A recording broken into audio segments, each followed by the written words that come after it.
پھیلنے والے فتنوں کو ہم ایڈریس کرتے رہیں، ان کی نشاندہی کرتے رہیں، تاکہ ہم ان سے خود کو بھی اور اپنے آنے والی نسل کو بھی بچا سکیں۔ آج کی گفتگو میں ہم اسی طرح کے ایک ٹاپک پر بات کریں گے کہ دین اسلام کو درپیش خطرات میں سے ایک خطرہ جو ہے وہ یہ بھی ہے کہ دین محمدیہ صلی اللہ علیہ وآلہ وسلم کو مرضی کے دین کے اندر تبدیل کر دیا جائے۔ مرضی کا دین کیا ہے؟ مغلیہ بادشاہوں سے جہاں بہت سی غلطیاں ہوئیں، وہاں ایک غلطی یہ بھی ہوئی کہ بادشاہ اکبر کے دور میں اس نے ایک دین الہی کے نام سے ایک نئی جلا دین کو بخشنے کی جو ہے وہ ٹھانی۔ اس نے کوشش کی کہ دین جو ہے وہ پرانا ہو گیا ہے اور دین کے اندر جدت پیدا کی جائے، دین کے اندر کچھ ایسی ترامیم کی جائیں کہ جن سے دین جو ہے وہ موجودہ معاشرے کے تقاضوں کو پورا کرے، جبکہ ایسی کسی بھی اصطلاح کے پیچھے بنیادی طور پر اس بادشاہ کی یا اس انسان کی یا اس کمیونٹی کی یا اس شیطان کی اپنی ذاتی خواہشات کو پورا کرنا مقصد ہوتا ہے۔ مثال کے طور پہ کیونکہ اس نے بغیر مذہب دین کو تبدیل کروائے بہت سی ہندو عورتوں سے شادیاں کی تھیں، ان ہندو عورتوں سے شادیوں کی وجہ سے اس کے دل میں ہندوؤں کے بارے میں ایک نرم گوشہ بہرحال موجود تھا، اور اسی طرح وہ بہت سی ایسی مراعات چاہتا تھا، لیکن وہ ایک ہندو نہیں بلکہ ایک مسلمان بادشاہ تھا۔ اب کیا کرے؟ اسلام میں رہنا بھی ہے، نام بھی مسلمانوں والا ہے، خاندان بھی مسلمان ہے، سلطنت بھی مسلمانوں کی ہے۔ اب مسلمان رہتے ہوئے اپنی خواہشات کو کیسے پورا کیا جائے؟ تو اس کا حل اس نے پھر یہی نکالا کہ بجائے اس کے کہ ہم ہندو لڑکی سے شادیاں کریں یا ہم شراب نوشی کریں یا ہم اور طرح کی محافل جو ہے ان کا انعقاد کریں اور ہم اپنے اوپر یہ الزام عائد کروائیں کہ ہم گناہ کر رہے ہیں، کیوں نہ ان چیزوں کو عین اسلام بنا دیا جائے۔ یہ چیزیں جب اسلام بن جائیں گی تو پھر ہم ان چیزوں کو اختیار کریں گے، کوئی ہمیں ٹوکنے والا، کوئی ہمیں روکنے والا تو نہیں ہوگا۔ لیکن مجدد الف ثانی رحمہ اللہ تعالی جو اس کے سامنے ڈٹ گئے، گردن نہ جھکی جس کی جہانگیر کے آگے، یہ اقبال نے ان کی ایک تصویر کشی کی ہے۔ یہ بھی ایک بڑا زبردست واقعہ ہے، یہ بھی چلتے سن لیں کہ اس کے دربار میں، یعنی اس وقت جہانگیر کے دربار میں یہ ایک ریت تھی کہ جو کوئی بھی بادشاہ کے ملنے کے لیے آتا تھا وہ بادشاہ کو جھک کر سلام کیا کرتا تھا، جھکا جاتا تھا۔ تو جب ان کو بلایا گیا، احمد سرہندی جن کا نام تھا، مجدد الف ثانی ان کو کہا جاتا ہے، تو جب ان کو بلایا گیا تو انہوں نے بادشاہ کے دربار میں جھکنے سے انکار کر دیا۔ تو جو درباری ملا ہوتے ہیں نا، معذرت سے یہ لفظ یوز کرنا پڑ رہا ہے لیکن یہ ہوتے ہیں، اب کیا کریں، ایسے دیندار لوگ جو دین کا لبادہ پہنے ہوئے ہوتے ہیں، ہمیشہ سے وہ بادشاہوں کو خوش کرنے کے لیے دین بدلتے رہے، ایسے فتوے دیتے رہے ہیں جن سے بادشاہ خوش ہو جائے۔ تو درباری جو دیندار تھے، درباری ملا جنہیں کہا جاتا ہے، انہوں نے بادشاہ کو ابھارا کہ یہ تو گستاخ ہے، یہ آپ کا ادب نہیں کرتا، احترام نہیں کرتا۔ تو بادشاہ نے ان کو دو ٹوک یہ کہا کہ آپ نے ہمارے دربار کے آداب کو ملحوظ خاطر نہیں رکھا۔ تو انہوں نے کہا کہ یہ گردن دین اسلام میں اگر جھکانے کا کسی کو حق ہے تو وہ صرف اللہ کی ذات ہے۔ یہ گردن نہ جھکی جس کی جہانگیر کے، یہ گردن بادشاہ کے آگے جھک سکتی نہیں۔ بالآخر اس نے پہلے غصے میں آ کے ان کو قتل کرنے کا حکم جاری کیا، پھر کچھ جب غصہ ٹھنڈا ہوا تو پھر اس نے جو ہے وہ ان کو قتل کا جو فیصلہ تھا وہ واپس لیا اور ان کو کئی سال جو ہے وہ قید میں ڈال دیا گیا۔ بہرحال پھر بالآخر وہ وقت بھی آیا کہ جب ان کو قید سے نکلوا کر دوبارہ مشیر خاص رکھ لیا گیا، اور اس کے ولی عہد نے پھر انہی کے ذریعے سے سلطنت کے امور جو ہے وہ دوبارہ چلانے شروع کیے، ان کی مشاورت کے ذریعے سے۔ اللہ رب العزت نے پھر دلوں کو جو ہے وہ دوبارہ اسلام کی طرف ان کو نرم جو ہے وہ کر دیا۔ لیکن اس سارے واقعے کو بتانے کا مقصد کیا ہے کہ ہمیشہ سے یہ کوشش کی جاتی رہی ہے۔ امام احمد ابن مالک رحمہ اللہ کا واقعہ بھی آپ نے سنا ہوگا، اس وقت بھی بادشاہ کیا چاہتا تھا۔ اب دیکھیں نا، ایک ہوتا ہے کہ آپ سود کھا رہے ہیں اور آپ کے دل میں یہ کھٹکا ہے کہ میں سود کھا رہا ہوں، میں سود کھا رہا ہوں، یہ آپ کو چین نہیں لینے دیتی یہ چیز۔ اور اگر آپ کو کوئی مولوی صاحب فتویٰ دے دیں کہ تم سود نہیں کھا رہے، تم عین حلال کھا رہے ہو، تو اب یہ کھٹکا کافی حد تک کمزور پڑ جائے گا۔ آپ کھا تو سود رہے ہوں گے، لیکن چونکہ آپ کو کسی عالم کا یا کسی مولوی صاحب کا فتویٰ مل گیا ہے، تو فلہذا آپ اب اپنے آپ کو مطمئن کر لیں گے کہ نہیں، میں نے چونکہ فتویٰ لے لیا ہے، لہذا وہ جانے اور اللہ جانے، میں تو اب حلال کھا رہا ہوں۔ تو یہ چیز اپنے آپ کو سیٹسفائی کرنے کے لیے بڑی ضروری ہوتی ہے۔ اس لیے وگرنہ بادشاہ جو کرتے ہیں ان کو کوئی روک سکتا ہے؟ بادشاہ نے کسی عورت سے شادی کرنا چاہی، جبرن اس کو طلاق دلوا دی۔ اب اگر بادشاہ اس سے شادی کر لیتا تو کوئی روک سکتا تھا؟ روک تو کوئی نہیں سکتا تھا نا، طاقت کے زور پہ ہی سارے کام ہوتے ہیں۔ لیکن اب بادشاہ لوگوں کی چیم گوئیوں کا کیا کرے اور اس دل کا کیا کرے، کیونکہ وہ ایک مسلمان ہے اور مسلمانوں کا حکمران ہے۔ چنانچہ اب وہ چاہتا ہے کہ امام احمد ابن حنبل کسی طرح امام مالک کسی طرح یہ فتویٰ دے دیں کہ جبر سے طلاق ہو جاتی ہے، گن پوائنٹ پہ جبری طلاق ہو جائے۔ امام مالک سے وہ اب امام مالک کو وہ کوڑے لگوا رہا ہے، امام مالک کو جو ہے وہ گدھے کے اوپر بٹھا کے جو ہے وہ رسوا کرنے کی کوشش کر رہا ہے، مال دینے کی کوشش کر رہا ہے۔ کیوں؟ کہ فتویٰ مل جائے کسی طرح کہ جبر سے طلاق عین اسلام ہے، لیکن فتویٰ نہیں ملا۔ یہی خلق قرآن میں امام احمد ابن حنبل کے ساتھ ہوا۔ تو اب اس وقت دور حاضر میں بھی یہی پیٹرن یوز کیا جائے گا آپ کی آنے والی نسلوں کے ساتھ، اور وہ کیا کہ دھیرے دھیرے انہیں یہ باور کروایا جائے گا کہ مسلمان رہو، ہم تمہیں تمہارا دین، یہ نہیں کہتے کہ تم یہودی ہو جاؤ، تم ہندو ہو جاؤ یا تم عیسائی، تم مسلمان ہی رہو، لیکن مسلمان رہتے ہوئے ہم تمہیں یہ کہتے ہیں کہ تم اس بات کو جائز مانو کہ مسلمان رہتے ہوئے ایک لڑکا دوسرے لڑکے کے ساتھ گزارا کر سکتا ہے، شادی کر سکتا ہے، ایک خاتون دوسری خاتون کے ساتھ جو ہے وہ شادی کر سکتی ہے۔ اور اس کے اوپر کبھی وہ ٹرانسجینڈر ایکٹ کے ذریعے سے راہ ہموار کرنے کی کوشش کرتے ہیں۔ پھر پچھلے دنوں جوائے لینڈ کے نام سے وہ فلم جو ہے وہ لانچ کرنے کی کوشش کی گئی، اس کے خلاف احتجاج سے آپ کیا کر لیں گے مجھے بتائیے؟ میں یہ نہیں کہہ رہا کہ اس کو لانچ ہونا چاہیے، مگر مجھے بتائیے زیادہ سے زیادہ جوائے لینڈ کے احتجاج پہ میں اور آپ ہم یہ کر سکتے ہیں کہ پاکستان کے سینما گھروں میں وہ نہ چلے، یا پاکستان کے ٹی وی چینل جو ہیں، جو انٹرٹینمنٹ چینل ہیں، وہ ان کے اوپر وہ فلم نہ چلے، یہی ہم احتجاج کر سکتے ہیں نا۔ لیکن نیٹ فلکس سے اس فلم کو چلنے سے ہم نہیں روک سکتے، یوٹیوب کے اوپر اس فلم کو چلانے سے ہم نہیں روک سکتے۔ اور جس چیز کا چرچا ہو جاتا ہے، یہ بات ذہن نشین رکھ لیں، جس چیز کا چرچا ہو جاتا ہے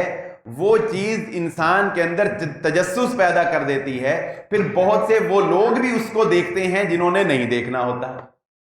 جنہوں نے نہیں سوچا، لیکن وہ بھی کہتے ہیں کہ دیکھیں تو کیا۔ یعنی یہ ایسا سیلاب ہے، یہ ایسا انجیکشن ہے جو آپ کی نسلوں کو لگنا ہی لگنا ہے۔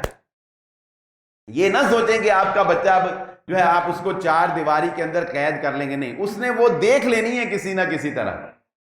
اب یہ آگے آپ کا کمال ہے کہ آپ اس کو حضرت لوط علیہ السلام کی قوم کا حال سنا کے، ڈرا کے، خوف زدہ کر کے، اللہ کے عذاب سے ڈرا کے، فطرت کے خلاف عمل سے ڈرا کے اس کے ایمان کو بچا پاتے ہیں یا نہیں بچا پاتے، یہ اب آپ کا کمال ہے۔ دشمن کا وار لگنا ہی لگنا ہے، یہ نہ سمجھے کہ آپ دشمن کا وار روک لیں گے، اب وہ ایک دفعہ اس تیر اس کو آ کے لگے گا، ہاں اس کے بعد آپ نے اس کی سیفٹی کے لیے کتنے انتظامات کیے ہیں یہ ایک الگ میٹر ہے۔ دیکھیے، اگر اللہ رب العزت نے دائیں ہاتھ سے لکھنے کی، فطرت کے خلاف کی ایک میں مثال دینے لگا ہوں اگر اللہ رب العزت نے رائٹ ہینڈ سے ہمیں، بعض لیفٹ ہینڈر ہوتے ہیں بعض رائٹ ہینڈر ہوتے ہیں، میں رائٹ ہینڈر ہوں، میں جب اپنا نام دائیں ہاتھ سے لکھتا ہوں تو بڑا اچھا لکھا جاتا ہے، خوبصورت لکھا جاتا ہے، مجھے دیکھ کے اچھا بھی لگتا ہے۔ اگر میں اپنا نام اپنے بائیں ہاتھ سے لکھنے کی کوشش کروں تو پہلے تو وہ لکھ ہی نہیں پاؤں گا، پھر بہت پریکٹس کر کے ٹیڑھا میڑھا لکھا جائے گا، مجھے وہ پسند ہی نہیں آئے گا۔ کیا مطلب؟ فطرت کے خلاف جب بھی میں چلوں گا وہ کام کبھی بھی اچھے طریقے سے نہیں ہو سکتا نا، فطرت کے خلاف۔ مجھے فطرت نے یہ رائٹ ہینڈ سے لکھنا بتایا ہے، میں رائٹ ہینڈر ہوں، مجھے فطرت نے یہ چیز دی ہے، جو لیفٹ ہینڈر ہوگا وہ لیفٹ ہینڈ سے لکھے گا۔ جب آپ فطرت کے خلاف، قانون کے خلاف چلنے کی کوشش کریں گے، کبھی اس میں خیر، کبھی اس میں جو ہے بلائی ہو ہی نہیں سکتی۔ تو جب آپ اپنی خواہش کو فطرت سے ہٹ کر غیر فطری طریقے سے پورا کرنے کی کوشش کریں گے تو آپ کو بیماریاں بھی لگیں گی، تو آپ کے اوپر عذاب بھی آئیں گے، زلزلے بھی آئیں گے، پتھر بھی برسیں گے، وہ تو اللہ کی طرف سے ہوگا، اور اس کے تمام تر ذمہ دار جو ہیں وہ آپ خود ہوں گے۔ میں ایک واقعہ سناتا ہوں آپ کو۔ حضرت محمد رسول اللہ صلی اللہ علیہ وسلم نے، آپ کو مشہور واقعہ ہے کہ طائف کا نبی صلی اللہ علیہ وسلم نے سفر کیا۔ طائف کے لوگ نا بڑے ذرا جنگجو قسم کے لوگ تھے، قبیلہ ثقیف وہاں پہ آباد تھا، اور اس قبیلے کے لوگ جو ہے نا یہ بڑے جنگجو تھے، بڑے نڈر قسم کے، بڑے لڑاکا ٹائپ۔ تو جو اس طرح کا لڑاکا ٹائپ بندہ ہوتا ہے نا وہ جلدی مولڈ نہیں ہوتا، وہ جلدی پسیجتا نہیں ہے، جلدی وہ نرم نہیں پڑتا ہے۔ چنانچہ رسول اللہ صلی اللہ علیہ وآلہ وسلم کی جو ناقدری طائف کے مقام پر انہوں نے کی، وہ نبی صلی اللہ علیہ وسلم کی زندگی کا سب سے تکلیف دہ واقعہ تھا۔ فتح مکہ ہو گیا، لوگ جوک در جوک جو ہے وہ اب اسلام کے اندر داخل ہونے لگے۔ فتح مکہ کے فوری بعد تقریباً 70 کے قریب قبائل تھے جنہوں نے رسول اللہ صلی اللہ علیہ وسلم پہ مدینہ میں آ کے آپ کے ہاتھ پہ اسلام قبول کیا، لیکن یہ جو طائف والے تھے نا یہ ابھی تک اسلام کے خلاف ڈٹے ہوئے تھے اور اسلام کے خلاف سازشیں کر رہے تھے۔ چنانچہ ان کے اور مسلمانوں کے درمیان پھر ایک مارکا ہوتا ہے۔ یہ لوگ اپنے قبیلے سے، طائف سے نکلتے ہیں اور حنین کے مقام کے اوپر آ کے مختلف جگہوں پر تیر انداز جو ہیں وہ چھپا دیتے ہیں۔ رسول اللہ صلی اللہ علیہ وآلہ وسلم جب اپنے ساتھیوں کے ساتھ، غزوہ حنین اسی لیے اس کو کہا جاتا ہے، جب نبی صلی اللہ علیہ وسلم اپنے ساتھیوں کے ساتھ نکلتے ہیں تو ایک دم تیروں کی بوچھاڑ جو ہے وہ مسلمانوں کے اوپر کر دی جاتی ہے۔ مسلمانوں کو بھی اپنی کثرت کے اوپر تھوڑا سا مان آیا تھا کہ اب ہم زیادہ ہیں، تو اللہ رب العزت نے ذرا ان کو بھی دکھایا کہ فتح جو ہے وہ کثرت سے نہیں ملتی، فتح تو اللہ رب العزت کی مدد سے ملتی۔ ایک دفعہ مسلمانوں کے پاؤں لڑکھڑا گئے، لیکن پھر دوبارہ پاؤں جمے اور مسلمانوں نے جو ہے وہ ان کو پیچھے دھکیلا۔ یہ لوگ پھر بھاگ کے طائف چلے گئے، اور طائف میں انہوں نے ایک بہت بڑا قلعہ، پہلے اسی طرح شہر بنائے جاتے تھے کہ ان کو قلعہ نما جو ہے وہ کر لیا جاتا تھا تاکہ باہر سے کوئی اندر نہ آ سکے، تو قلعہ بنایا ہوا تھا انہوں نے، اس میں ان سب نے پناہ لے لی۔ رسول اللہ صلی اللہ علیہ وآلہ وسلم نے 20 دن تک ان کا محاصرہ جاری رکھا، لیکن یہ قلعہ جو ہے یہ فتح نہیں ہو سکا۔ اس کا طریقہ یہ ہوتا تھا کہ باہر سے دروازے کو توڑنے کی کوشش کی جاتی تھی، اندر جانے کی کوشش کی جاتی تھی، رسد جو ہے وہ روکی جاتی تھی، لیکن بہرحال ان کے پاس کچھ انتظامات زیادہ تھے، مسلمانوں کا لشکر بڑا تھا۔ چنانچہ رسول اللہ صلی اللہ علیہ وآلہ وسلم نے یہی بہتر فیصلہ سمجھا کہ یہ اوپر سے تیر برساتے تھے، اس سے مسلمانوں کی شہادتیں بہت زیادہ ہو رہی تھیں، تو نبی صلی اللہ علیہ وسلم نے یہی بہتر سمجھا کہ اس وقت ان کو چھوڑ دیا جائے اور دوبارہ کبھی جو ہے وہ اس کی سرکوبی کے لیے نکلا جائے۔ چنانچہ 20 دن کے محاصرے کے بعد رسول اللہ صلی اللہ علیہ وسلم نے محاصرہ ختم کر دیا، لیکن ان کو ایک دفعہ پتہ لگ گیا کہ مسلمانوں کی کوئی قوت ہے، مقابلہ کرنا مشکل ہے۔ جب اللہ کے نبی صلی اللہ علیہ وسلم مدینہ آئے،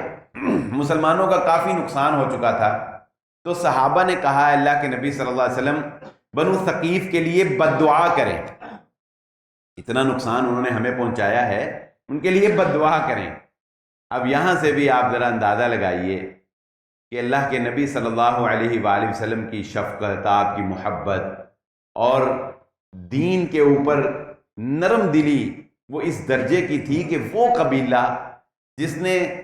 کہ سب سے زیادہ تکلیف نبی صلی اللہ علیہ وسلم کو پہنچائی، اور صحابہ تنگ آ کے کہہ رہے ہیں کہ اللہ کے نبی صلی اللہ علیہ وسلم کے لیے بد دعا کریں، لیکن نبی صلی اللہ علیہ وآلہ وسلم نے صحابہ کے کہنے پر ہاتھ اٹھائے اور ہاتھ اٹھا کے کیا کہا ہے، اللہ قبیلہ ثقیف والوں کو ہدایت عطا فرما اور ان کو میرے پاس بھیج دے۔ یہ دعا نبی صلی اللہ علیہ وسلم کا کرنا تھا کہ کچھ دنوں کے بعد ثقیف والوں نے باہمی مشاورت کی اور انہوں نے یہ طے پایا کہ ہم مذاکرات کے لیے ایک وفد جو ہے وہ رسول اللہ صلی اللہ علیہ وآلہ وسلم کے پاس مدینہ بھیجیں گے۔ چنانچہ ایک وفد آ گیا۔ اب اس وفد کی نبی صلی اللہ علیہ وسلم سے مذاکرات، ظاہر ہے کہ مذاکرات ایک ہی نشست میں تو نہیں پورے ہو جاتے، آج ہوئے پھر کل ہوئے پھر پرسوں ہوئے، یہ جو دھرنے اور احتجاج ہوتے ہیں تو حکومت سے مذاکرات ہوتے ہیں نا، 4-5 ٹینیور میں جا کے بات کہیں سرے لگتی ہے۔ تو اسی طرح ہوا، پہلے مذاکرات ہوئے، نبی صلی اللہ علیہ وسلم نے اسلام کے بارے میں بتایا، کچھ انہوں نے سنا، کچھ اپنے تحفظات۔ اللہ کے نبی صلی اللہ علیہ وسلم روزانہ جا کے شام کو ان کو اسلام کے بارے میں دعوت دیتے تھے، اسلام کے بارے میں ان کو تبلیغ کرتے تھے۔ نتیجہ یہ پایا کہ اب مذاکرات شروع ہوتے ہیں۔ یہاں سے میری وہ بات جس کے لیے میں نے یہ پورا واقعہ آپ کو سنایا ہے نا، یہاں سے ہماری وہ بات شروع ہوتی۔ وہ کہتے ہیں کہ اللہ کے نبی صلی اللہ علیہ وسلم ہم اسلام قبول کرنے کے لیے تیار ہیں، مسلمان ہوتے ہیں، لیکن اسلام قبول کریں گے کچھ شرائط کے ساتھ۔ اللہ کے نبی صلی اللہ علیہ وآلہ وسلم نے کہا بھی بتاؤ کیا شرائط ہے؟ نمبر 1، ہم لوگوں کو زنا کرنے کی اجازت دی جائے۔ ہم مسلمان ہو جائیں گے، ہم لا الہ الا اللہ محمد الرسول اللہ پڑھ لیں گے صلی اللہ علیہ وسلم، لیکن ہم لوگوں سے یہ والا کام نہیں چھوڑا جاتا، ہمیں اس کی اجازت دی جائے۔ رسول اللہ صلی اللہ علیہ وآلہ وسلم نے فرمایا نو کمپرومائز، لا تقربوا الزنا الزانیۃ والزانی فاجلدوا کل واحد منہما 100 جلدہ۔ قرآن کا واضح حکم، زنا کی کوئی گنجائش نہیں، اسلام قبول کرنا کرو، نہیں کرنا نہ کرو۔ یہ نہیں ہو سکتا کہ مسلمان بھی رہو اور زنا کی بھی اجازت ہو، ایسے نہیں ہو سکتا۔ نمبر 2، انہوں نے کہا اچھا چلیں یہ آپ نے نہیں مانا۔ نمبر 2، چلے ہماری یہ بات مان لیں کہ ہماری معیشت کا گہرا انحصار جو ہے وہ 2 چیزوں کے اوپر ہے۔ کس چیز؟ ایک انہوں نے کہا کہ ہماری معیشت کھڑی ہے سود کے اوپر، اور دوسرا ہمارے علاقے میں شراب کی کشیدکاری جو ہے وہ سب سے زیادہ ہوتی ہے۔ چلیں آپ نے ہماری پہلی بات نہیں مانی، ہمیں ان 2 چیزوں کی اجازت دی جائے کہ ہمیں سود کے لیے اور شراب کے لیے جو ہے وہ ہمیں اجازت دی جائے۔ رسول اللہ صلی اللہ علیہ وسلم نے پھر وہی بات فرمائی، قرآن کا اٹل فیصلہ، سود حرام شراب حرام، اسلام قبول کرنا کرو، نہیں کرنا نہ کرو، یہ دونوں اجازت ہے۔ چوتھی شرط یہ بھی نہیں مانی۔ چوتھی شرط انہوں نے کہا پھر اللہ کے نبی صلی اللہ علیہ وسلم چلے چوتھی بات ہماری مان لیں۔ وہ کیا جی؟ انہوں نے کہا کہ ہم لات کی پوجا کرتے ہیں، ہم لات عزا منات یہ بت تھے نا، انہوں نے کہا ہم لات کی پوجا کرتے ہیں، تو لات کا جو معبد ہے، جو اس کا ایک معبد بنایا ہوا ہے جہاں ہم اس کی عبادت کرتے ہیں، 3 سال کے لیے اس معبد کو توڑا نہ جائے، 3 سال تک لات جو ہے اس کے معبد کو قائم رہنے دیا جائے، 3 سال بعد توڑ دیجئے گا۔ اب اس میں ریلیکسیشن مل سکتی تھی نا، ہم اگر ہوتے تو ہم کہتے کہ کوئی بات نہیں، ٹھیک ہے 3 سال کے لیے حکومت نے سپریم کورٹ سے اجازت لے لی ہے کہ سود جو ہے وہ 3 سال 10 سال 20 سال کے لیے استعمال کی اجازت دی جائے، تو لیکن رسول اللہ صلی اللہ علیہ وسلم نے فرمایا 1 دن کی بھی اجازت نہیں۔ تم اسلام قبول کرو گے، ادھر سے اسلام قبول کرو گے، تمہارا قبیلہ مسلمان ہوگا، ادھر سے لات توڑا جائے گا، ہم تو آئے ہی دنیا میں بتوں کو توڑنے کے لیے۔ پھر انہوں نے آخری بات جب کوئی نہیں بنی تو انہوں نے کہا کہ اچھا پھر ایک کام کریں، ہم نے چونکہ اس کی عبادت کی ہے، ہم اس کو اپنے ہاتھ سے نہیں توڑیں گے، آپ اپنے بندے بھیج کے توڑوا دیجئے گا۔ اللہ کے نبی صلی اللہ علیہ وسلم ٹھیک ہے، حضرت خالد بن ولید رضی اللہ تعالیٰ عنہ کی معیت میں 2-3 صحابہ کو بھیجا، انہوں نے جا کے وہ لات جو ہے وہ اس کا بت جو ہے توڑ دیا۔ اس طرح کی کوئی شرط رسول اللہ صلی اللہ علیہ وسلم نے ان کی نہیں مانی، پھر بھی وہ اسلام لے آئے، اسلام قبول کیا، پورے دین کو انہوں نے اختیار کیا، تب ان کا دین مانا گیا، وگرنہ ان کا دین نہیں مانا گیا۔ لیکن ہمارا دین کیسا ہے؟ ہم کہتے ہیں ہم مسلمان بھی رہیں اور ہم سود بھی کھائیں، کوئی بات نہیں۔ ہم کہتے ہیں ہم مسلمان بھی رہیں اور ہم جنس پرستی کو ہم فروغ بھی دیں،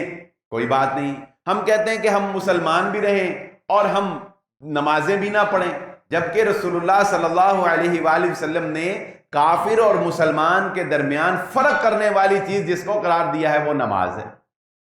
لیکن ہم کہتے ہیں کہ نہیں، نماز بھی نہ پڑھیں اور ہم مسلمان بھی رہیں، ہم روزے بھی نہ رکھیں ہم مسلمان بھی رہیں۔ ایسا دین، اللہ ہی بہتر ہمارے حالوں پہ رحم کرے، ایسا دین محمد الرسول اللہ صلی اللہ علیہ وآلہ وسلم نے قبیلہ ثقیف والوں کا قبول نہیں کیا، بلکہ یہ تو ستم ظریفی ہے ہماری۔ اس پہلو پہ بھی ذرا غور کرنا چاہیے مسلمانوں کو کہ چلے دین کے اندر نہ ماننا یا بدعملی کرنا یہ تو ایک پہلو ہے ہمارے اندر، لیکن اب تو افسوس یہ ہے کہ ہم مسلمان ہونے کے ساتھ ساتھ اپنے ہی دین کا مذاق بھی اڑانے لگ گئے، اپنے دین کا۔ ہم مسلمان ہیں لیکن آپ کو سوشل میڈیا کے اوپر ایسے ویڈیو کلپ ملیں گے کہ جن میں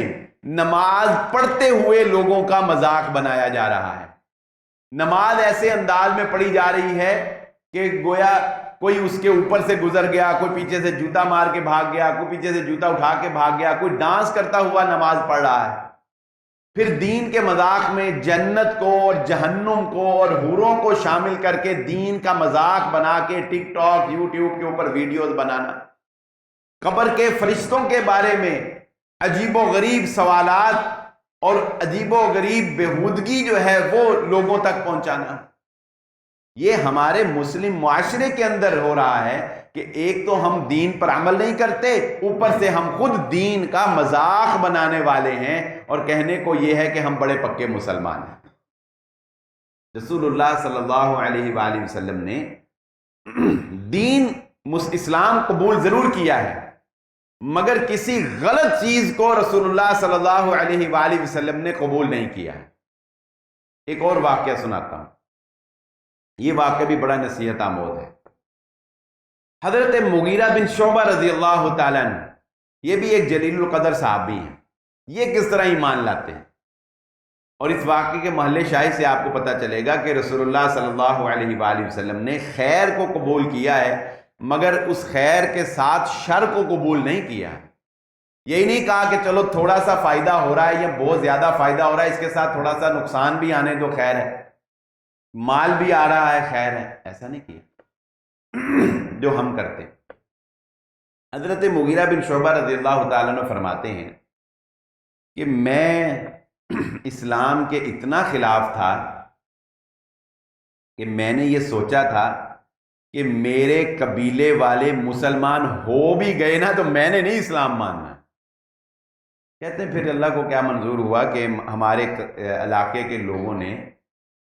مصر کے بادشاہ کے ساتھ تجارتی تعلقات کو بحال کرنے کے لیے یا فروغ دینے کے لیے ایک ملاقات جو ہے اس کا ارینج کیا۔ 12 آدمیوں کا وفد اور 13واں میں تھا، ہم گئے۔ وہ 12 افراد جو ہیں وہ بنو مالک قبیلے سے تعلق رکھتے تھے، اور حضرت مغیرہ بن شعبہ رضی اللہ تعالیٰ عنہ واحد تھے کہ یہ کسی اور قبیلے کے فرد تھے، یہ بنو مالک کے ایک فرد کے ساتھ بھی ان کا جو ہے وہ معانقہ نہیں تھا، یہ گویا کہ ایک الگ سے ایک کمیونٹی کے بندے تھے جو ان کے ساتھ جا رہے تھے۔ وہ کہتے ہیں میں نے عروہ بن مسعود الثقفی جو ان کے چچا تھے، میں نے اپنے چچا سے مشورہ کیا میں ان کے ساتھ جاؤں کہ نہ جاؤں، تو وہ کہنے لگے کہ بیٹا تیرے قبیلے کا کوئی بندہ نہیں ہے، تو نہ جا، تیری کمیونٹی نہیں ہے، تیرا ان کے ساتھ مائنڈ جو ہے وہ میچ نہیں کرے گا۔ ہمیشہ انسان کو سفر اپنے جیسے لوگوں کے ساتھ کرنا چاہیے، وگرنہ انسان تکلیف کا جو ہے وہ سامنا کرتا ہے۔ خیر کہتے ہیں میں نے اپنے چچا کی بات نہیں مانی، میں کہا نہیں ایویں مارتا ہے، میں چلا گیا۔ کہتے ہیں اب جب وہاں گئے تو بادشاہ کو انہوں نے تحائف دیے، بادشاہ نے ان کو تحائف دیے، انہوں نے پروٹوکول لیا، مجھے انہوں نے جو ہے وہ سائڈ پہ لگائے رکھا، نہ میرا وہاں کوئی پروٹوکول، نہ میرا وہاں کوئی نام آئے، بادشاہ کے سامنے بنو مالک کہتے ہیں مجھے، اور پھر انہوں نے تحائف خریدے، پھر انہوں نے واپس جا کے اپنے قبیلے میں اپنی ناموری اپنے چرچے کرنے تھے۔ کہتے ہیں اس بات نے مجھے بہت زیادہ ذہنی طور پر ٹارچر کر دی۔ میں نے کہا نہیں یہ تو میری بہت بےزتی ہوئی، اور اب مجھے قبیلے میں جا کے جب یہ سارے اپنی تعریفیں کریں گے میں کیا سناؤں گا، مجھے بادشاہ نے کوئی خاص تحفہ بھی نہیں دیا تھا۔ چنانچہ حضرت مغیرہ بن شعبہ رضی اللہ تعالیٰ عنہ فرماتے ہیں کہ میں نے راستے میں ہی یہ پلان کر لیا کہ ان سب کا کام تمام، ان سب کی چھٹی، ان کو قبیلے تک پہنچنے ہی نہیں دینا۔ چنانچہ کہتے ہیں کہ راستے میں ایک جگہ پڑاؤ کیا، شراب پینے لگے۔ میں نے کہا میری طبیعت ٹھیک نہیں ہے، میں نے شراب نہیں پینی، تمہیں میں پلاتا ہوں۔ ایک ساقی بھی تو ہونا چاہیے نا محفل جام کے لیے۔ تو کہتے ہیں کہ میں ساقی بن گیا، میں نے بغیر مکس کیے، بغیر پانی ڈالے ان کو خالص شراب پلانی شروع کر دی، اور پلا پلا پلا پلا ہوتا ہے نا، پیلا ہے یار میرے کہتے ایک گلاس پیلا ہے، تم میرے کہتے۔ ہم بہت سی بد پرہیزیاں اس وجہ سے ہم کر لیتے ہیں کہ تیرے میرے کہنے پہ ہی اگلا بندہ کہہ رہا ہے یار مینوں شوگر ہو، کہتے چل کوئی نہیں بسم اللہ کر کے پی لا، کوئی گل نہیں، 2 ٹیکے ود لا لیں، رس رس انسولین بدا کے لا لیں ہیں، اور رات کو بیچارے کو نیند نہیں آتی، محبت میں اس کو مٹھائی کھلا کے چھوڑ دیں، یا انہوں بوتل پلا کے ہی چھڑنی ہے، گلا بے شک اس کا خراب ہو جائے پر کہنا نہیں نہیں نہیں تو ہوں بوتل پی کے ہی جا رہا ہے۔ ایسے کام محبت میں ہم کرتے ہیں نا۔ تو انہوں نے کہا میں نے بھی پھر محبت میں نا ان کو شراب پلائی کہ لے، بے ہوش ہو گئے سارے، 12 کے 12 کو قتل کر حضرت مغیرہ بن شعبہ رضی اللہ تعالیٰ۔ کہتے ہیں کہ اب میں سوچوں کہ میں اپنے قبیلے میں جاؤں یا میں کہاں جاؤں۔ چنانچہ کہتے ہیں کہ بس پھر اس وقت خیال آیا کہ اتنا بڑا گناہ، اتنی بڑی غلطی مجھ سے ہو گئی ہے، کوشش کرتا ہوں مدینے جاتا ہوں کہ شاید وہاں پر مجھے کوئی پناہ کا راستہ مل جائے۔ چنانچہ حضرت مغیرہ بن شعبہ رضی اللہ تعالیٰ فرماتے ہیں کہ میں مدینے گیا، حضرت ابوبکر صدیق رضی اللہ تعالیٰ نے مجھے دیکھتے ہی پہچان لیا اور مجھے کہا مغیرہ تو اپنے فلاں بنو مالک کے 12 آدمیوں کے ساتھ گیا تھا، وہ کہاں گئے؟ حضرت مغیرہ بن شعبہ رضی اللہ تعالیٰ نے فرماتے ہیں کہ میں نے کوئی جھوٹ نہیں بولا، میں نے ان کو سچ بتایا کہ ان 12 کے 12 کو میں نے قتل کر دیا، اور یہ سارا مال و متاع، یہ مال غنیمت جو ہے وہ اکٹھا کر کے میں لے آیا ہوں، مجھے رسول اللہ صلی اللہ علیہ وسلم کے پاس لے جاؤ، میں اسلام قبول کرنا چاہتا ہوں۔ اللہ کے نبی صلی اللہ علیہ وسلم کے پاس آ کے سارا واقعہ بیان کیا۔ اب جو بات میرے اور آپ کے سمجھنے والی ہے وہ یہ ہے، واقعہ تو پورا سننا پڑتا ہے پھر ہی بات سمجھ آتی ہے نا۔ یہ ان کا سارا مال و متاع ہے، میں اسلام قبول کرنا چاہتا ہوں، لہذا یہ سارا مال آپ رکھ لیں اور میرا اسلام قبول کر لیں۔ رسول اللہ صلی اللہ علیہ وسلم نے فرمایا مغیرہ اسلام قبول کرنے سے ہم تجھے نہیں روک سکتے، لا الہ الا اللہ محمد رسول اللہ پڑھ سچے دل کے ساتھ، اور انہوں نے سچے دل سے پڑھا اور بعد میں جنگوں کے اندر بھی شریک ہوئے، بڑے کارہائے نمایاں سر انجام دیے، صلح حدیبیہ میں بھی شریک ہوئے۔ تو کہتے ہیں کہ نبی صلی اللہ علیہ وسلم نے فرمایا کہ اسلام قبول کر کے مسلمان ہو جا، اور اسلام کا یہ خاصہ ہے کہ اسلام سے پہلے جاہلیت میں انسان نے جو گناہ کیے ہوں اللہ کے ہاں وہ معاف ہو جاتے ہیں، لیکن نہ تو ہم تیرا یہ مال لے سکتے ہیں کیونکہ تو نے ناجائز طریقے سے اس مال کو کمایا ہے، اور نہ ہی وہ 12 آدمیوں کا خون ہم تجھے کہیں کہ تو دندناتا پھر ہم تیرا جو ہے وہ تحفظ دیں گے تجھے، نہیں، اس خون کا بھی ازالہ تجھے کرنا پڑے گا، اور یہ مال و متاع جو ہے یہ بھی ہم رکھنے کے لیے تیار نہیں، ہم صرف تیرا دین قبول کر لیتے، ہمیں صرف تیرا اسلام قبول ہے، جو صحیح بات ہے وہ قبول ہے، جو تیرے اندر عیب ہے، جو تو نے غلطی کی ہے دولت کی خاطر، مال کی خاطر، حوث کی خاطر، ہم اس کو قبول نہیں کرتے، اور انسانیت کا جو تو نے ظلم کیا ہے انسانیت کے اوپر، اس کا مداوع تو نے ہی کرنا ہے، وہ تجھے ہی کرنا پڑنا ہے، اس کے لیے بھی ہم تجھے یہ تحفظ فراہم نہیں کرتے کہ آجا تو ہمارے شیلٹر میں 12 آدمیوں کا خون جو ہے وہ کوئی بات نہیں۔ چنانچہ کیا ہوا، ان 12 آدمیوں کے قتل کے بعد ان کے قبیلے کے اوپر بنی مالک والوں نے حملہ کر دیا، پھر یہی عروہ بن مسعود الثقفی جنہوں نے صلح حدیبیہ میں نبی صلی اللہ علیہ وآلہ وسلم سے مذاکرات بھی کیے تھے، انہوں نے پھر حضرت مغیرہ بن شعبہ رضی اللہ تعالیٰ عنہ کے 12 آدمیوں کی دیت اپنے ذمے لے کر ان کے ساتھ صلح کروائی ہے۔ یہ ہے ادخلوا فی السلم کافہ، کہ اللہ رب العزت قرآن مجید میں ہم سے یہ مطالبہ کرتا ہے کہ دیکھو تمہیں پورے کے پورے اسلام میں داخل ہونا ہے، ہم تمہیں پورا مسلمان دیکھنا چاہتے ہیں، ہم یہ نہیں مانتے کہ جو قوم یہود نے کیا تھا، افتؤمنون ببعض الکتاب وتکفرون ببعض فما جزاء من يفعل ذلك منكم خزي۔ اللہ رب العزت نے قوم یہود کے بارے میں فرمایا افتؤمنون ببعض الکتاب، تمہاری عادت یہ ہے کہ تم اپنی مرضی کی کتاب مانتے ہو اور اپنی مرضی کی نہیں مانتے، تمہارا جو دل چاہتا ہے نبی کی بات مان لیتے ہو، جو دل نہیں چاہتا اس کی تعویل کر لیتے ہو، اس کے اندر کوئی رکھنا پیدا کر دیتے ہو، اس کے اندر ڈنڈی مارنا شروع کر دیتے ہو، وہ کہتے ہو ایسے نہیں ہے ویسے آئیں بائیں شائیں اوپر نیچے توڑ مڑوڑ کے اس کا حلیہ بگاڑ دیتے ہو۔ اللہ رب العزت فرماتے ہیں فما جزاء من یفعل ذلک منکم، تم میں سے جو یہ حرکت کرے اس کی جزا، اس کا بدلہ ہمارے پاس یہ ہے، خزی فی الحیات الدنیا، دنیا کی زندگی میں رسوائی اور ذلت، دنیا کی زندگی میں مرضی کا دین ماننے والوں کو ہم رسوا کر دیں گے اور ذلیل و خوار کر دیں گے، اور آخرت میں ان کے لیے سخت ترین عذاب ہے جو ہم نے ان کے لیے تیار کر رکھا۔ ہمیں اپنی زندگی کے معاملات کے اوپر غور و فکر کرنا چاہیے۔ ہمارے طبقات ہیں، ہم میں سے کچھ لوگ ہیں وہ کہتے ہیں ہم جی بڑے پکے مذہبی، کچھ لوگ ہیں وہ کہتے ہیں یار ہم اتنے دیندار نہیں ہیں، ہم اتنے بھی دیندار نہیں ہیں، تھوڑے تھوڑے دیندار ہیں، مطلب نماز پڑھ لیتے ہیں، وہ تھوڑی بہت خیال رکھتے ہیں، لیکن اتنے بھی پکے دیندار نہیں ہیں۔ جس طرح وہ مزاحیہ بات بنی ہوئی ہے نا کہ کسی آدمی نے روزہ نہیں رکھنا تھا نا، تو سحری ٹائم اٹھ گیا، وہ سحری ٹائم اٹھ کے جب وہ کھانا کھانے لگا تو اس کو اس کے والد نے پوچھا کہ توں تے روزہ نہیں رکھنا سی تے سحری کیوں کھان دے؟ وہ کہتا ہن میں ایڈا بھی کافر نہیں کہ روزہ نہیں رکھنا تے سحری بھی نہ کھاواں، سحری تے کھاتے ہو، ایڈا بھی کافر نہیں ہو گئے کہ سحری بھی نہ کھائیے۔ تو بات یہ ہے کہ روزہ رکھنا نہیں تو پھر سحری کیوں کھاتے؟ ہم کہتے ہیں سحری کھانی ہے، روزہ نہیں رکھنا۔ تو ہم لوگ یہ کہتے ہیں کہ پھر بعض لوگ ہوتے ہیں وہ کہتے ہیں کہ یار نہیں ہم ذرا لبرل ہیں۔ اب لبرل کیا ہیں؟ آپ کا کیا خیال ہے جو اپنے آپ کو لبرلز کہتے ہیں وہ مسلمان نہیں ہیں؟ لبرلز ایک اصطلاح ہے، بڑی مشہور اصطلاح ہے لبرلز کی۔ یہ کون لوگ ہیں لبرلز؟ یہ یہی لوگ ہیں جو کہتے ہیں کہ ہم مسلمان تو ہیں لیکن بھائی کوئی بات نہیں، ہمیں اتنا سخت مسلمان نہیں ہونا چاہیے، ہمیں اتنا پکا مسلمان نہیں ہونا چاہیے کہ ہماری ہر بات میں الحمدللہ ماشاءاللہ، الحمدللہ ماشاءاللہ، جزاک اللہ، یہ مولویوں والی باتیں ہماری ہونی چاہیے، نماز کے ہم بڑے کٹر پکے ہو جائیں اور ہم مغربی تہذیب کو جو ہے وہ نہ اپنائیں، ہم جو ہے وہ گرل فرینڈ بنانے کو گناہ سمجھیں، لڑکے اور لڑکیوں کی دوستی کو جو ہے وہ ہم گناہ سمجھیں، اور یہ ٹرانسجینڈر ایکٹ جیسے ایکٹ ہم پاس نہ کرنے دیں، اور یہ عورت مارچ جیسے جو فنکشنز ہیں یہ ہم نہ کرنے دیں، یا کو ایجوکیشن کو ہم برا سمجھیں، یا عورتوں کی آزادی کے نام کے اوپر ہم انہیں نیم برہنہ کر کے جو ہے وہ باہر نہ لائیں۔ ہم اتنے پکے مسلم نہیں ہیں، ہم مسلم ضرور ہیں لیکن لبرل ہیں، تھوڑے نرم ہیں،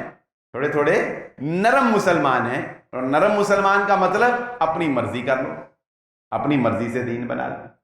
تو مرضی کا دین جو ہے یہ اللہ رب العزت کے ہاں قابل قبول نہیں۔ دین وہ ہے جو محمد الرسول اللہ صلی اللہ علیہ وآلہ وسلم نے پہنچایا اور صحابہ کرام نے مکمل طور پر اس کو اپنا لیا۔ اور ایک آخری بات سمجھ لیجئے، یہ بات پلے باندھ لیجئے، زندگی میں انشاءاللہ کام آئے گی۔ رسول اللہ صلی اللہ علیہ وسلم نے فرمایا خیر القرون قرنی ثم الذین یلونہم ثم الذین یلونہم۔ یہ 3 اور بعض روایات میں 4 ادوار بنتے ہیں۔ سب سے بہترین زمانہ یعنی وقت رسول اللہ صلی اللہ علیہ وآلہ وسلم کا وقت تھا۔ نمبر 2 سب سے اس کے بعد جو بہترین وقت تھا یعنی دینی اعتبار سے وہ تھا صحابہ اکرام کا وقت۔ نمبر 3 جس کو نبی صلی اللہ علیہ وسلم نے خیر القرن قرار دیا، بہترین۔ نمبر 3 وہ لوگ جنہوں نے صحابہ کو دیکھا وہ تابعین بن گئے، وہ تابعین بن گئے، ان کا زمانہ بہترین۔ پھر اتباع التابعین، یہ وہ چوتھے نمبر پہ یہ وہ لوگ ہیں جنہوں نے تابعی کو دیکھا۔ یہ 4 ادوار بنتے ہیں۔ سب سے پہلا رسول اللہ صلی اللہ علیہ وسلم کا دور، دوسرا صحابہ کا دور، تیسرا تابعین کا دور، اور چوتھا تبع تابعین کا دور، اور بعد میں 5واں بھی شامل کیا ہے یعنی جنہوں نے تبع تابعین کو دیکھا۔ یہ اصولی بات ذہن نشین رکھ لیں کہ جو دین ان لوگوں نے اپنایا ہے نا وہ اصل دین ہے، وہ صحیح دین ہے۔ کیوں؟ اس لیے کہ رسول اللہ نے فرمایا یہ لوگ وہ ہیں جنہوں نے بہترین وقت گزارنا ہے، بہترین زمانہ ہے۔ اگر آپ دین کے اندر دیکھنا چاہتے ہیں کہ کون سی چیز نئی ہے کون سی پرانی ہے، کیسے اس آیت کا کیا مفہوم ہے، اس حدیث کے اوپر کیسے عمل کیا جائے گا، تو کسی اور کو دیکھنے کی ضرورت نہیں. یہ 4 سے 5 ادوار کے علماء محدثین کو آپ دیکھ لیں، صحابہ کو دیکھ لیں، جو دین ان کا تھا وہ پرفیکٹ دین تھا، وہ سب سے بہترین دین. آپ دین کے اندر ہر قسم کے اضافے سے، آپ دین کے اندر ہر طرح کے بدعات سے، خرافات سے، لبرلزم سے، روشن خیالی سے، سیکولرزم سے، دین میں نرمی پیدا کرنے سے، ٹرانسجنڈر ایکٹ سے، یہ اور اس طرح کے دیگر جتنے بھی خرافات ہیں ان سے آپ بچ جائیں گے. صرف اس ایک اصول کو جو ہے وہ اگر آپ فالو کر لیں. اللہ رب العزت سے دعا ہے اللہ تعالیٰ مجھے اور آپ کو صحیح دین کو سمجھ کر اس کے اوپر عمل کرنے کی توفیق عطا فرمائے. وآخر الدعوانا الحمدللہ رب العالمین.